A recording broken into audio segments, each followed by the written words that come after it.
الرجيم بسم الله الرحمن الرحيم إنا أعطيناك الكوثر فصل لربك وانحر إن شانئك هو الأبتر صدق الله العظيم اللهم نور قلوبنا بالقرآن وزين أخلاقنا بالقرآن ونجنا من النار بالقرآن وادخلنا في الجنة بالقرآن قال الله تبارك وتعالى في شان حبيبه إن الله وملائكته يصلون على النبي يا أيها الذين آمنوا صلوا عليه وسلموا تسليما الصلاة والسلام عليك يا سيدي يا رسول الله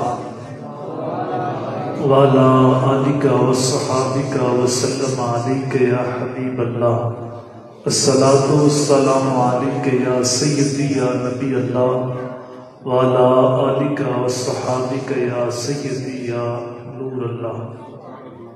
حمد و ثنا اور درود و سلام کے بعد معزز سامعین کرام، برادران اسلام، نہایت ہی واجب الاحترام ذی وقار علماء کرام، السلام علیکم ورحمۃ اللہ وبرکاتہ۔ آج کی یہ بابرکت محفل آپ لوگوں نے اپنے آقا و مولا حضور نبی رحمت صلی اللہ علیہ وآلہ وسلم کی بارگاہ میں اپنی عقیدتوں، ارادتوں اور محبتوں کا خراج پیش کرنے کے لیے منعقد کی۔ اللہ تعالیٰ کی بارگاہ میں دعا ہے اللہ تعالیٰ محفل کا لمحہ لمحہ اپنی بارگاہ میں قبول فرمائے۔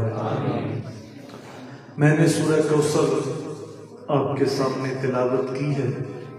گو یہ سورت اپنے دامن میں معنی و مطالب کے سمندر رکھتی ہے، تو میں اختصار کے ساتھ کچھ باتیں آپ کے گوش گزار کرتی ہوں۔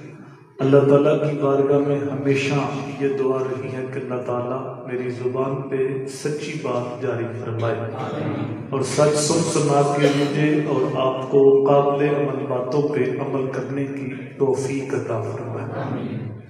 اس کی ایکو بند کر دیں گے، ڈبل آواز اس کو سنگل کر دیں گے۔ آپ تھوڑے تھوڑے سمٹ کے جو درمیان میں خارجے کا اس کو پر کر دو تاکہ بعد میں آنے والے کو گردنیں پھلان کے آگے نہ آنا پڑے۔ آگے ہو جائے، درود پاک پڑھیں۔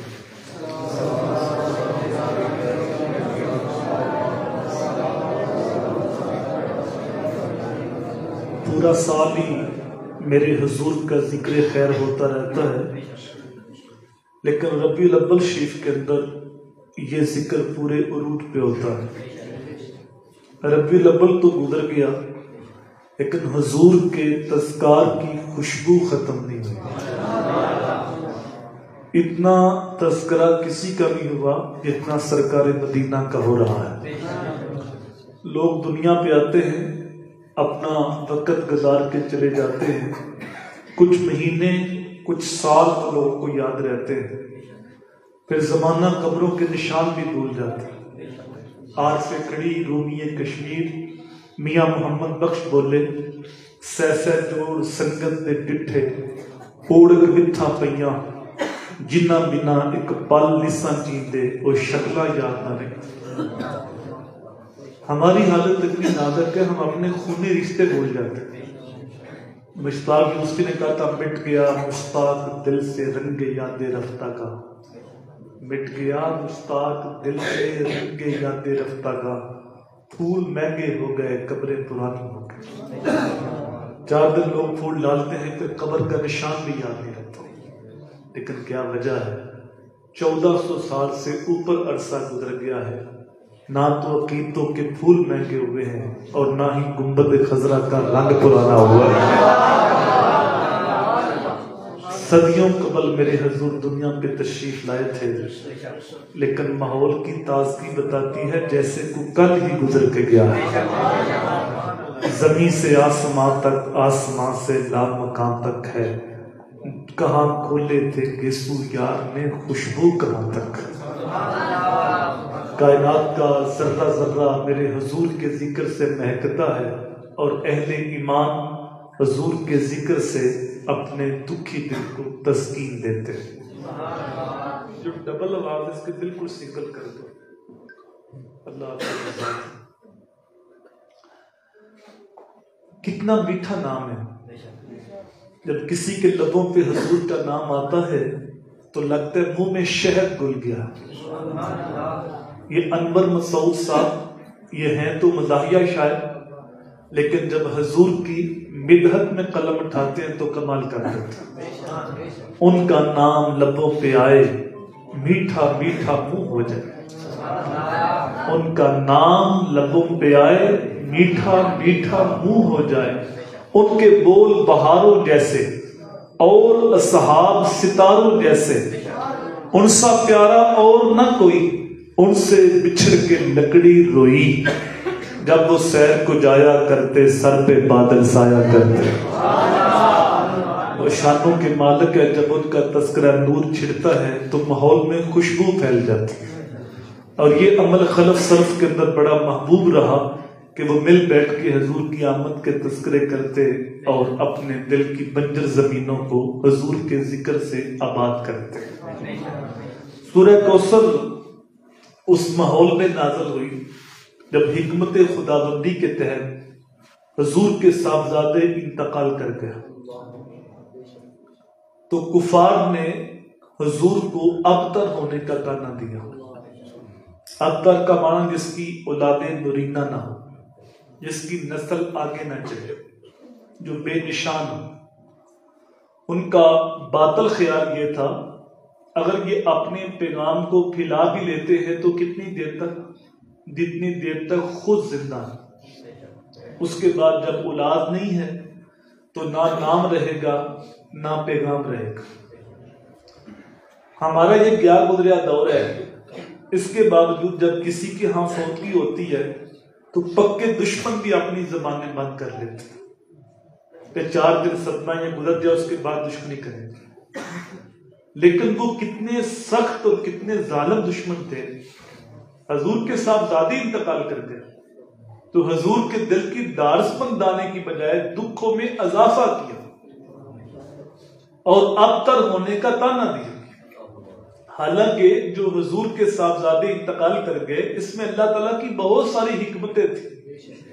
ایک حکمت یہ تھی اگر حضور کے بیٹے زندہ رہتے تو نبی نہ ہوتے تو کوئی کہہ سکتا تھا کہ پچھلے نبیوں کے تو بیٹے بھی نبی ہو گئے. حضرت ابراہیم علیہ السلام کے بیٹے حضرت اسماعیل علیہ السلام نبی، حضرت اسحاق علیہ السلام نبی، اسحاق علیہ السلام کے بیٹے یعقوب علیہ السلام نبی، یعقوب علیہ السلام کے بیٹے یوسف علیہ السلام نبی. تو پچھلے نبیوں کے تو بیٹے بھی نبی ہوئے اور حضور کے بیٹے ہوئے لیکن نبی نہیں ہوئے. تو پھر حضور من کل الوجوہ باقی نبیوں سے افضل قرار نہ پاتے، جبکہ ہمارا عقیدہ ہے کہ ہمارے نبی ہر لحاظ سے باقی نبیوں سے افضل بھی ہیں اور اعلیٰ بھی ہیں. میرے امام بولتے ہیں خلق سے اولیاء، اولیاء سے رسول اور رسولوں سے اعلیٰ. ساری مخلوق سے اولیاء افضل ہیں، اولیاء سے رسول افضل ہیں اور رسولوں سے آمنہ کا لال محمد عربی افضل ہے. اب حضور کے بعد کوئی نبی آ نہیں سکتا. حضور آخری نبی. واضح فرما دیا کہ لو کان بعدی نبی لکان عمر. میرے بعد نبوت کا دروازہ بند ہے. اگر میرے بعد کوئی نبی ہوتا تو عمر فاروق ہوتا. جب حضور کے صاحبزادے حضرت ابراہیم انتقال کرتے حضور تشریف لائے تو آنکھوں سے اشک جاری تھے. کہا ابراہیم دل غمزدہ ہے اور آنکھیں رو رہی ہیں لیکن زبان سے وہی کہوں گا جس سے میرا رب راضی ہو. اور پھر بیٹے کی مدح کرتے فرمایا لو عاش لکان صدیقا نبیا. اگر یہ میرا بیٹا زندہ رہتا تو اللہ کا سچا نبی ہوتا. چونکہ نبی آ نہیں سکتا اس لیے بیٹا زندہ نہ رہا. تینوں بیٹوں کو بچپن میں وفات دے. اس حکمت کے تحت حضور کے صاحبزادے انتقال کر کے، لیکن جب کفار نے یہ طعنہ دیا تو میرے نبی کا دل رنجیدہ ہوا. اللہ نے سورہ کوثر نازل کر دی. انا آتیناک الکوثر. بے شک محبوب ہم نے آپ کو خیر کثیر عطا فرمایا. کوثر کے 14 معنی علماء نے بیان کیے. ایک معنی اولاد کثیر ہے، محبوب یہ بدبخت لوگ کہتے تیری اولاد کوئی نہیں، میں خدا کہتا ہوں کہ تیرے جتنی کسی کی اولاد نہیں، جتنی اولاد تیری ہے اتنی کسی کی اولاد نہیں ہے۔ اور آگے فرمایا آپ اپنے رب کے لیے نماز پڑھیے اور قربانی دیجیے، ان شانیہ کا ہو بل ابتر، آپ کا جو دشمن ہے وہ ابتر ہے۔ تیری تو اولاد بے شمار ہے، لیکن جس نے یہ بات کہی وہ تھا آس بن وائل، اور آس بن وائل کے 4 بیٹے تھے، مرا کوئی بھی نہیں۔ میں کسی کو بد دعا دو تو بد دعا ہی ہوگی، آپ کسی کو بد دعا دے تو بد دعا ہوگی، لیکن اگر اللہ کہے تو پھر تقدیر کا فیصلہ ہوگا۔ اللہ کہے تیرا دشمن ابتر ہے تو 4 بیٹے زندہ ہے، مرتا کوئی بھی نہیں۔ تو علماء فرماتے ہیں 4 بیٹے رہے زندہ ہی تھے، لیکن 4 بیٹے کلمہ پڑھ کے حضور کے غلام بن چکے تھے۔ بیٹے اس کے تھے نعتیں میرے حضور کی پڑھتے تھے، بیٹے اس کے تھے گیت میرے نبی کے گاتے تھے، تو وہ ابتر ہوا، مر گیا، مٹ گیا، نام و نشان ختم ہو گیا۔ میرے نبی کا نام بھی باقی ہے، حضور کا پیغام بھی باقی ہے۔ اِنَّا آتَيْنَاكَ الْكَوْثَرَ، ہم نے آپ کو اولاد کثیر عطا فرمائی۔ آس بن وائل بدبخت کا نام تو کتنوں نے آج پہلی مرتبہ میری زبان سے سنا ہوگا، لیکن حضور کے بیٹے انتقال کر کے تو فرمایا سارے نبیوں کی نسل ان کے بیٹوں سے چلی ہے، اور میری نسل میری بیٹی فاطمہ سے چلی ہے۔ دنیا کا کوئی کونا، کوئی گوشہ ایسا نہیں جہاں سید موجود نہ ہو، یہ حضور کی نسلی اولاد ہے، اور میں اور آپ اور باقی ساری امت یہ حضور کی مانوی روحانی اولاد ہے۔ یہ بھی پوری دنیا کے اوپر ہے اور حضور کی نسلی اولاد بھی پوری دنیا کے اوپر۔ تو کوثر کا معنی ہے ہم نے آپ کو اولاد کثیر عطا فرمائی۔ کوثر کا ایک معنی ہے اس امت کی کثرت، پچھلے نبیوں کو اتنی زیادہ امت نہیں ملی۔ تاریخ پڑھیں تو نبیوں نے عمریں طویل پائیں، کسی نبی کی عمر 1000 سال ہے، کسی نبی کی عمر 1200 سال ہے، کسی نبی کی عمر 800 سال ہے، عمریں طویل ہیں لیکن امتیں تھوڑی تھوڑی۔ حضرت نوح علیہ السلام کو دیکھیے، 950 سال تبلیغ کی عمر، اس سے زیادہ کہ تبلیغ کا دورانیہ 950 سال، 80 یا 82 لوگ مسلمان ہوئے۔ ہمارے نبی کی ساری ظاہری زندگی 63 سال، 40 سال تک نبوت کا اعلان نہیں ہوا، باقی 23 سال، 13 سال مکہ المکرمہ کے، رستے میں گڑھے کھدے، کانٹے بچھے، ناموافق حالات کے جکڑ، نکتہ چینی کی آندیاں، بہتان تراشیاں، میرے نبی نے مکہ چھوڑا، باقی 10 سال مدینہ منورہ کے۔ علماء جانتے ہیں پہلے جنگ بدر ہے، پھر احد ہے، پھر خندق ہے، جنگوں میں الجھایا کرتے۔ لیکن اس کے باوجود جو میرے نبی نے تبلیغ کی اور حضور کی تبلیغ مؤثر ہوئی اور گھر گھر جا کے میرے نبی نے پیغام حق پہنچایا، اس تبلیغ کے صلے میں حجۃ الوداع کے موقع پہ 1,44,000 کا مجمع حضور کے سامنے بیٹھا ہوا تھا۔ یہ وہ لوگ تھے جو حج کرنے کے لیے آئے، اور جو لوگ گھروں میں تھے اگر ان کو بھی شامل کریں تو علماء فرماتے ہیں 6 لاکھ لوگ بنتے۔ 950 سال کی تبلیغ کا نتیجہ 80 یا 82 لوگ، 23 سالہ تبلیغ کا نتیجہ 6 لاکھ لوگ۔ حفیظ جلندری بولے تو بجلی کا کڑکا تھا یا کے سوتے ہاتھی، عرب کی زمین جس نے ساری ہلا دی۔ حضور نے ایک انقلاب برپا کر کے رکھ دی۔ ایک حدیث سنے آپ کا دل ٹھنڈا ہو، باہر تو ٹھنڈ ہے، سینے میں بھی ٹھنڈ پڑ جائے۔ میرے حضور نے فرمایا جنت کے اندر کل 120 صفحے ہوں گے۔ جنت اتنی بڑی ہے، حضرت آدم علیہ السلام سے لے کر میرے حضور تک ساری امتیں جب جنت کے اندر جائیں گی تو صفحے بنے گی 120۔ کل صفحے جنت کی 120 ہوں گی، اور میرے حضور نے فرمایا 80 صفحے صرف میری امت کے ہوں گے۔ 40 صفحے حضرت آدم علیہ السلام سے لے کر عیسیٰ علیہ السلام تک ساری امتیں جنت کے اندر گئی تو 40 صفحے بنی، اور 80 صفحے صرف حضور کی امت کے۔ میرے حضور نے فرمایا میری امت میں اضافہ کرو، اگرچہ کچے بچے کے ساتھ ہی کیوں نہ ہو، قیامت کے دن جب میں آؤں گا تو میں کثرت امت کی وجہ سے باقی نبیوں پہ فخر کروں. یہ جو آج اسمبلیوں میں بیٹھ کے بولی جاتی ہے کہ بچے دو ہی اچھے، یہ مغرب کا ایجنڈا تو ہو سکتا ہے، میرے نبی کی تعلیم نہیں ہو سکتی. صحیح حدیث میں آتا ہے کہ جب بچہ ماں کے پیٹ میں 120 دن کا ہوتا ہے تو فرشتہ آ کے اس کی عمر بھی لکھ جاتا ہے، اس کا رزق بھی لکھ جاتا ہے. اب جو لکھا ہوا وہ مل کے رہے گا، ہر آنے والا اپنا مقدر ساتھ لے کے آتا ہے. اللہ قرآن میں فرماتا ہے کہ اپنی اولاد کو رزق کے ڈر سے قتل نہ کرو، ہم تمہیں بھی دیں گے انہیں بھی دیں گے. آپ بھی جانتے ہیں، میں بھی جانتا ہوں، اللہ نے خوشحالی دی ہو تو کسی کے 10 بچے تو پھر بھی خوشحال ہے، لیکن اللہ نے خوشحالی نہیں دی تو کسی کا 1 بچہ پھر بھی پریشان. رزق اللہ کی تقسیم ہے، جس کو چاہے امیر بنائے، جس کو چاہے غریب بنائے. تو میرے حضور نے فرمایا قیامت کے دن نبی تشریف لائیں گے، کسی نبی کے ساتھ 10 امتی، کسی نبی کے ساتھ 5 امتی، کوئی اکیلے ہی آ جائے. نبیوں نے تبلیغ کی، بے لوث گھر گھر جا کے پیغام حق پہنچایا، لیکن تبلیغ مؤثر نہیں ہوئی، قوم نے قبول نہیں کیا. تو فرمایا نبی آئیں گے، امتیں تھوڑی تھوڑی ساتھ ہوگی، لیکن فرمایا جب میں آؤں گا تو میرے ساتھ اتنی زیادہ امت ہوگی کہ میں نبیوں پہ فخر کروں گا. رل مومنو تسی دعا منگو، شالا جنت امت نال بھری ہوگی. رل مومنو تسی دعا منگو، شالا جنت امت نال بھری ہوگی.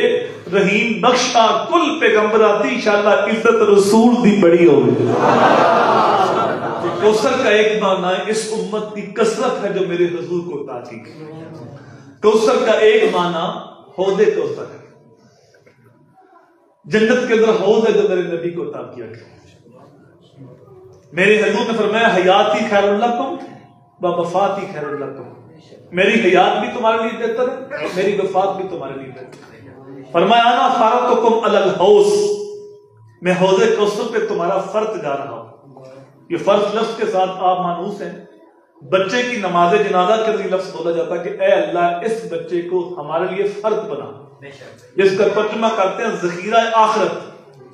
لیکن عربوں میں پیدل قافلے چلتے، تو جہاں قافلے نے جا کے رکنا ہوتا، ٹھہرنا ہوتا، تو قافلے کے اندر سے 5-4 جوانوں کو پہلے بھیجتے کہ تم جا کے وہاں انتظام کرو، چٹائی بچھاؤ، پانی چھڑکو، صفائی کرو.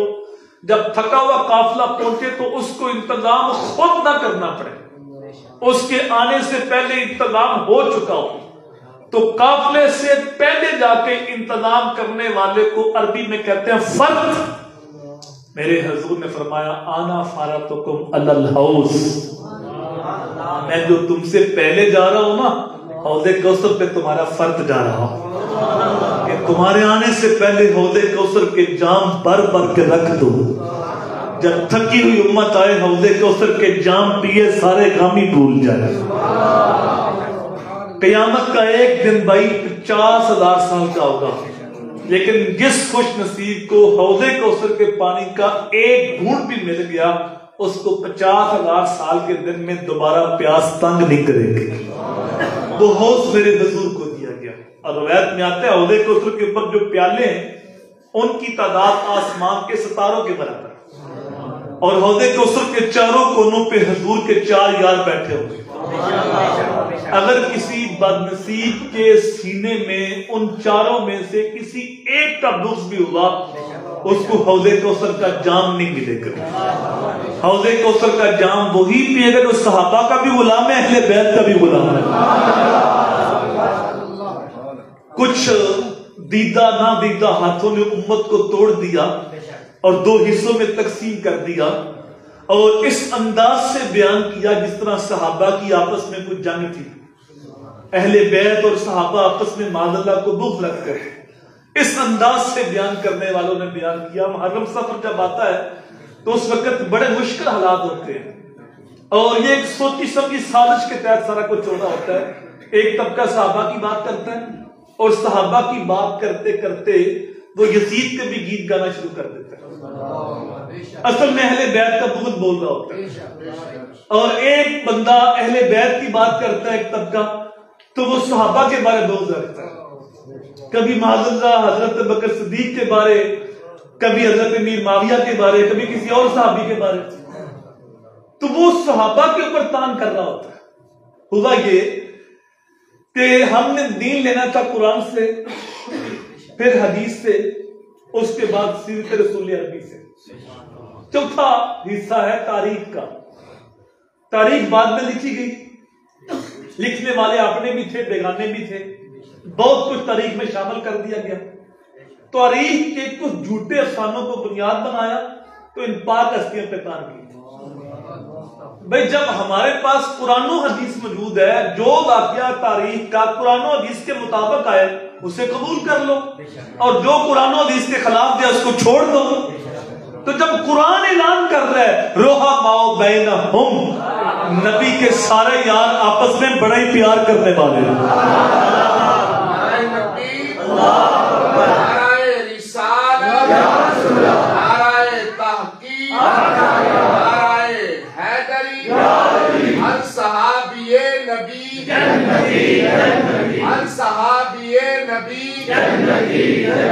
تو جب قرآن نے کہہ دیا کہ یہ نبی کے سارے یار آپس میں بڑا پیار کرنے والے ہیں، تو تاریخ کا کچھ جھوٹا واقعہ اگر اس آیت کے خلاف جائے تو ہم تو قرآن کو مانیں گے یا سونے محمد کے فرمان کو مانیں گے؟ تو چاروں کونوں پہ حضور کے 4 یار بیٹھے ہوں گے۔ تو اگر کسی کے سینے میں کسی ایک کا بغض بھی ہوا، اس کو حوض کوثر کا جام نہیں ملے گا۔ کبھی آپ اس سازش کا حصہ نہ بنیے گا۔ آل بھی حضور کی ہے، صحاب بھی حضور کی ہے، یہ دونوں مشکات نبوت کی کرنیں ہیں۔ جتنی فضیلتیں صحابہ کو حاصل ہیں وہ ساری کی ساری اہل بیت کو بھی حاصل ہیں، اور ان کی اضافی شان یہ ہے کہ وہ نبی کے گھر والے۔ اور امام شافعی نے قلم توڑ دیے، کہا نبی کے گھر والوں تمہاری عظمت ورال ورا ہے، ہماری تو اتنی دیر تک نماز نہیں ہوتی جب تک آپ پہ درود نہیں پڑھ لیتے۔ اللہم صلی علی محمد والا آل محمد جب تک نہ کہو نماز مکمل نہیں ہوتی۔ میرے شیخ طریقت نے کہا تھا اہل بیت نبی کے گھر والے ہیں اور صحابہ نبی کے در والے ہیں۔ ہم گھر والوں کے بھی نوکر ہیں، در والوں کے بھی نوکر ہیں۔ تو حوض کوثر کا جام وہی پیے گا جو صحابہ کا بھی غلام ہو گیا، اہل بیت کا بھی غلام ہو گیا۔ کوثر کا ایک معنی میرے نبی کو حق شفاعت دیا گیا، اللہ نے اختیار دے دی، محبوب چاہو تو حق شفاعت لے لو، اور چاہو تو آدھی امت کو بغیر حساب کے بخشتے ہیں اور آدھی کا حساب دیتے ہیں۔ میرے حضور فرماتے میں نے آدھی امت کا سودا نہیں کیا، میں نے حق شفاعت لیا۔ آپ جان تو گئے ہوں گے کہ حضور نے حق شفاعت کیوں لیا ہے، کہ آدھی کیا شفاعت کر کے ساری امت کو بخشواؤں گا۔ اگر حضور صلی اللہ علیہ وآلہ وسلم آدھی امت کو بغیر حساب کے بخشوا لیتے اور آدھی کا حساب ہوتا تو ان میں سے کوئی حضور کو پکارتا، جو نہ بخشے گئے جن کا حساب ہوا ہوتا تو وہ بات تو پہلے طے ہو چکی ہوتی۔ تو جب وہ حساب لینے پہ آئے پھر تو کسی کی نہ بنے، ادر کرے تے تھر تھر گنبد اچیاں شانہ والے۔ تو یہ تو حضور کی کرم نوازی ہے کہ حق شفاعت لے کے امت پہ احسان کیا، تو کہا کہ میں حق شفاعت لیا ہے، آدھی کیا شفاعت کر کے ساری امت کو بخشواؤں گا۔ میرے امام بولے پیش حق مجدہ شفاعت کا سناتے جائیں گے، پیش حق مجدہ شفاعت کا سناتے جائیں گے، آپ روتے جائیں گے ہم کو ہنساتے جائیں گے۔ وسعتیں دی ہیں خدا نے دامن محبوب کو، جرم کھولتے جائیں گے اور وہ چھپاتے جائیں گے۔ ہر نظر کانپ اٹھے گی محشر کے دن، خوف سے ہر کلیجہ دہل جائے گا، اوڑھ کر کالی کملی وہ آ جائیں گے، محشر کا نقشہ ہی بدل جائے گا۔ اللہ آپ سب کو مدینے لے جائے۔ سچی بات یہ ہے جس نے مدینہ نہیں دیکھا اس نے کچھ بھی نہیں دیکھا۔ گنویک کے اکھیاں تھردیاں ہیں، گنویک کے تھردہ سینہ ہے، ربا تیری ساری خدائی بچوں بس ایک ہی تے شہر مدینہ ہے۔ آپ جائیں تو اپنی آنکھوں سے دیکھیں یہ حدیث آج بھی سنہری جالیوں کے اوپر لکھی ہوئی ہے، ریاض الجنہ کے ساتھ جو جاری ہے وہ حدیث لکھی ہے، شفاعتی لأہل القبائر من امتی، میرے حضور نے فرمایا میں اپنی امت کے بڑے بڑے گناہگاروں کی شفاعت کروں گا۔ مسلم کے لفظ سے میرے حضور نے ہاتھ اٹھائے، اللہم امتی امتی صدقہ، امتی امتی کہتے ہوئے ساتھ ہی حضور کی آنکھوں میں آنسو آ گئے۔ اللہ نے فرمایا یا جبریل اذهب الى محمد وسلم یبکیہ وربک عالم، اے جبریل جلدی جا میرے نبی سے پوچھ محبوب کیوں روئے ہو، اور سن تیرا رب جانتا ہے نبی کیوں روئے۔ اچھا جب جانتا تو پھر پوچھتا کیوں ہے؟ ایک تو ان کے عقیدے پہ چھری پھیرنی تھی، جو جبریل کو حضور کا استاد مانتے ہیں انہیں پتہ چلے جو بار بار پیغام لے کے آتے ہیں یہ استاد نہیں نبی کے در کے نوکر ہیں۔ دوسرا امت کو بتانا تھا کہ اللہ کی نظر میں حضور کا اتنا اونچا مقام ہے، حضور کہیں تو حضور کی آنکھوں میں آنسو ہیں تو اللہ جبریل کو بھیج دے۔ جبریل علیہ السلام حاضر خدمت ہوئے، اللہ کا سلام اور پیغام دیا۔ حضور فرماتے ہیں میں خود نہیں روتا، مجھے امت کا غم رلاتا ہے۔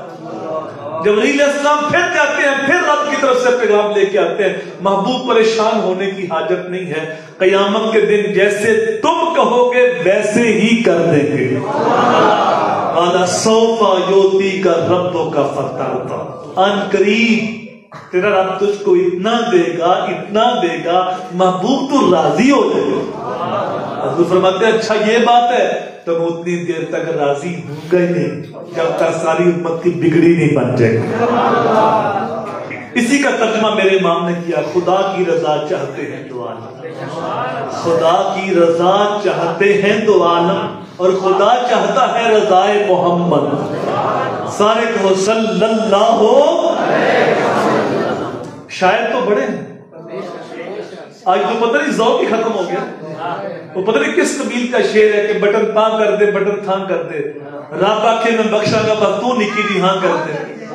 ایک تو کیسا بازاری لفظ ہے اور نعت میں درج کر دیا گیا، پڑھنے والے بھی پڑھ رہے ہیں سننے والے بھی سبحان اللہ کہہ رہے ہیں، اور دوسرے شعر کا تاثر یہ ہے کہ اللہ بخشنا چاہ رہا ہے نبی ہاں نہیں کر رہے۔ جب جی حضور نے ہاتھ اٹھائے اللہ امتی امتی کا، سجدے میں سر رکھ کے آنسو حضور نے بہائے۔ غار سجدہ کا واقعہ مشہور ہے، بریلی سے آواز آج بھی آ رہی ہے، نعرے جہنم آپ بھی نہ سر دو گا، رو رو کے مصطفیٰ نے دریا بہا دیے۔ تو معاملہ کیا ہے، معاملہ کیسے پلٹ کے رکھ دیا گیا ہے، لیکن بریلی کے تاجدار نے جب بھی قلم اٹھایا یا قرآن کا ترجمہ کیا یا حدیث رسول کا ترجمہ کیا۔ عشق و محبت عشق و محبت عشق و محبت عشق و محبت کلہم یطلبون رضائی وانا اطلب رضاک یا محمد۔ حدیث قدسی ہے، محبوب ساری دنیا یہ چاہتی ہے کہ میں راضی ہو جاؤں، اور میں خدا کہتا ہوں محبوب تو راضی ہو جائے۔ خدا کی رضا چاہتے ہیں تو خدا چاہتا ہے رضائے محمد۔ تو کسی نے یہ شعر پڑھ دیا کسی محفل میں، وہاں ڈاکٹر علامہ اقبال موجود تھا، 9 نومبر کو اقبال کا دن ہے، نومبر کا مہینہ یہ گزرا، دیکھیے اقبال کا کیتا، اقبال تڑپ گئے، اقبال کے دل نے گواہی دی کسی عاشق کا کلام جو حضور کی بارگاہ میں پیش کیا گیا اور حضور نے اسے قبول کر لیا۔ اقبال کہتے ہیں اے نعت پڑھنے والے یہ کلام کس کا ہے؟ کہا یہ بریلی کے تاجدار کا ہے، یہ میرے امام کا ہے۔ اقبال کہتے ہیں ایک احسان کر 2 شعر میرے بھی ساتھ ملا، تاکہ جب یہ نعت حضور کی بارگاہ میں پیش ہو 2 شعر میرے بھی پیش ہو جائے، ہو سکتا ہے دونوں شعر میری نجات کا سبب بن جائے۔ سنیے علامہ کا کیتا، علامہ کہتے ہیں تعجب کی جا ہے کہ فردوس اعلیٰ یعنی جنت، فرمایا جنت کے 100 درجے اور سب سے اونچا درجہ جنت الفردوس کا ہے، فرمایا جب رب سے مانگو تو جنت الفردوس مانگو۔ خدا تعجب کی جا ہے کہ فردوس اعلیٰ بنائے خدا اور بسائے محمد۔ اور آگے علامہ کہتے ہیں تماشا تو دیکھو کہ دوزخ کی آتش لگائے خدا اور بجائے محمد۔ امام جعفر صادق فرماتے ہیں اہل عراق کے نزدیک قرآن مجید کی سب سے امید والی آیت یہ ہے لا تقنطوا من رحمت اللہ. یہ گناہگاروں کے لیے بڑا آسرا ہے، بڑا سہارا ہے. تو فرماتے ہیں اہل عراق کے نزدیک سب سے امید والی آیت یہ ہے، لیکن فرماتے ہیں ہمارے اہل بیت کے نزدیک قرآن مجید کی سب سے امید والی آیت یہ ہے والا سوفا یوتی کا ربو کا فتر، کہ محبوب ان قریب تیرا مالک تجھ کو اتنا دے گا محبوب تو راضی ہو جائے. کہتے ہیں حضور کے مزاج کو جانتے ہیں، حضور اتنی دیر تک راضی ہوگی نہیں جب تک ساری امت کی بخشش نہیں ہو جائے گی. ہر نظر کام وہ اٹھے گی محشر کے دن، خوف سے ہر کلیجہ دہل جائے گا، اوڑھ کر کالی کملی وہ آ جائیں گے، محشر کا نقشہ ہی بدل جائے گا. کوثر کے اور بھی بہت سارے معنی علماء نے بیان کیے، وقت سمٹ گیا. حضرت عبداللہ بن عباس رضی اللہ تعالی عنہ فرماتے ہیں کہ دنیا آخرت کی ہر بلائی، ہر خیر اللہ نے اپنے محبوب کی جوڑی میں ڈالی. جب اتنا کرم ہوا نا تو پھر فرمایا فَصَلِّ لِرَبِّكَ وَانْحَرْ، محبوب اپنے رب کے لیے نماز پڑھیے اور قربانی دیجیے. پھر جیسی نماز میرے نبی نے پڑھی ہے کو پڑھ سکتے ہیں. ساری رات حضور قیام کر حتیٰ تورمت قدم، پڈلیاں سوچ جاتی. ساری دنیا کو رب کہتا ہے بستر چھوڑو مصلی پہ آؤ، قیام کرو، رکوع کرو، سجدہ کرو. لیکن میرے نبی اتنی عبادت کرتے، اللہ اپنے محبوب سے کہتا ہے قُمِ اللَّيْلَ إِلَّا قَلِيلًا، محبوب کبھی آرام بھی کر لیا کر. تو جیسی نماز میرے حضور نے پڑھی کوئی نماز نہیں پڑھ سکتا، اور جیسی قربانی میرے حضور نے دی کوئی قربانی نہیں دے سکتا. ہر وقت دین کے لیے جان مال اولاد کی قربانی پیش کی، لیکن حجۃ الوداع کے موقع پہ 100 اونٹ قربان کیے میرے. ریٹ اپنے ہاتھ سے، باقی مولا کا انعام. یا ہم نے 1 اونٹ نہر کرنا ہو تو 10 لوگ مصیبت میں پڑے ہوتے ہیں. کوئی نکیل پکڑتا ہے، کوئی رسا پکڑتا ہے، کوئی خنجر پکڑتا ہے، اونٹ پھر بھاگ جاتا ہے. اتنا بڑا جانور قابو نہیں آتا. لیکن لاکھوں درود و سلام ہوئی امام الانبیاء کے ساتھ. جب میرے نبی نے خنجر ہاتھ میں پکڑا تو کسی اونٹ کو رسی نہیں باندھی، اونٹوں نے خود ہی لین بنا لی. ایک اونٹ دوسرے اونٹ کو دھکا دے کے اپنی گردن آگے کرتا. باپ جانے کی فکر نہیں، جان بچانے کی فکر نہیں. جلدی کیا ہے کہ حضور کے ہاتھ سے ذبح ہو جائے، حضور کے ہاتھ سے خنجر میری گردن پہ چل جائے. اتنا عشق کرتے ہیں جانور میرے نبی کے ساتھ، اتنی وفا کرتے ہیں جانور میرے نبی کے ساتھ. ذرا میں بھی غور کروں، آپ بھی غور کریں، ہم کہاں کریں؟ دعوے تو ہم بڑے بڑے کرتے ہیں، غلامی رسول میں موت بھی کرتے ہیں. ہاں یہ ہمارا دعویٰ ہے، اور ہر دعویٰ دلیل سے مضبوط ہوتا ہے. دعویٰ یہ ہے غلامی رسول پہ موت بھی قبول ہے، اور دلیل اتنی کمزور ہے کہ 5 وقت کی نماز بھی قبول ہے. عشاء کے بعد محفل ہوتی ہے، سال کے بعد محفل ہوتی ہے، تو ہم گھر بیٹھ کے انتظار کر رہے ہوتے ہیں عشاء کی نماز ہو جائے بعد میں جائیں. اور پھر محفلیں اتنی لمبی ہوتی ہیں، رات کے 12-1 بج جاتے ہیں، صبح پکے نمازی بھی غائب ہوتے ہیں آج کے رسول، لیکن نہ عشاء پڑھی نہ فجر پڑھی. اور مدینے سے آواز آ رہی ہے حب بلی من دنیا کم سلاس الطیب النساء وجعلت قرۃ عین فی الصلاۃ. مجھے تمہاری دنیا سے صرف 3 چیزیں پسند ہیں، ایک خوشبو، دوسرا نکاح والی عورتیں، اور تیسرا فرمایا نماز کے اندر میری آنکھوں کی ٹھنڈک رکھے. وہ کیسا عاشق ہے جو 5 وقت نماز پڑھ کے اپنے نبی کی آنکھیں بھی ٹھنڈی نہیں کرتا. نماز اتنی محبوب تھی میرے حضور کو، جب نماز کا وقت آتا یہ نہ کہتے اذان کہو، بلکہ فرماتے ارحنا یا بلال، ارحنا یا بلال، بلال اٹھو ہمارے دل کو راحت پہنچاؤ.